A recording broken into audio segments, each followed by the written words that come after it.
একা থাকার যে কী জ্বালা সেটা মানে যারা একা থাকে তারাই শুধুমাত্র জানে। তো এটা হচ্ছে কিছুদিন আগের ভিডিও, তখন রাত্রি 1:30 এবং আমার প্রচণ্ড খিদে পেয়েছিল। তো কি খাবো সেটা জাস্ট জোম্যাটোটা স্ক্রল করছিলাম, তখন দেখলাম ওয়াও মোমো নাকি ফ্রায়েড রাইস তার সাথে গার্লিক চিকেন বিক্রি করছে। তো অর্ডার দিলাম, টেস্ট করা যাক কি কেমন। ওয়াও মোমোতে তো আমরা সবাই জানি মোমোই পাওয়া যায়। তো গার্লিক চিকেনটা ট্রাই করিনি এবং ফ্রাইড রাইসও কোনো ট্রাই করিনি। তো কেমন হবে জাস্ট একটু কনফিউজ ছিলাম এবং খিদেও পেয়েছিল প্রচণ্ড।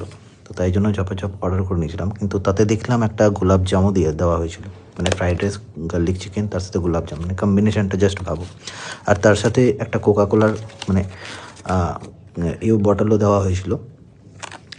তো প্যাকেজিংটা তো ভালো ছিল, কিন্তু যখন প্যাকেজিংটা খুলি তখন কিন্তু জাস্ট আমি কনফিউজ ছিলাম যে এটা কি, মানে এটা কি।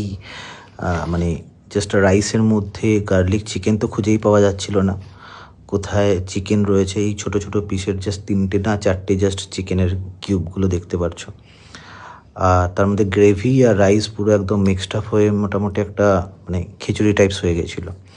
তো যাই হোক, খিদের পেট মানে খিদের পেটে তখন কিছু তো খেতে হবে। তো তোমরা যদি কেউ এই মানে পুরো কম্বোটা মানে কি বলবো কেউ খেয়ে থাকো, মানে অবশ্যই কমেন্টে জানিও। তখন হয়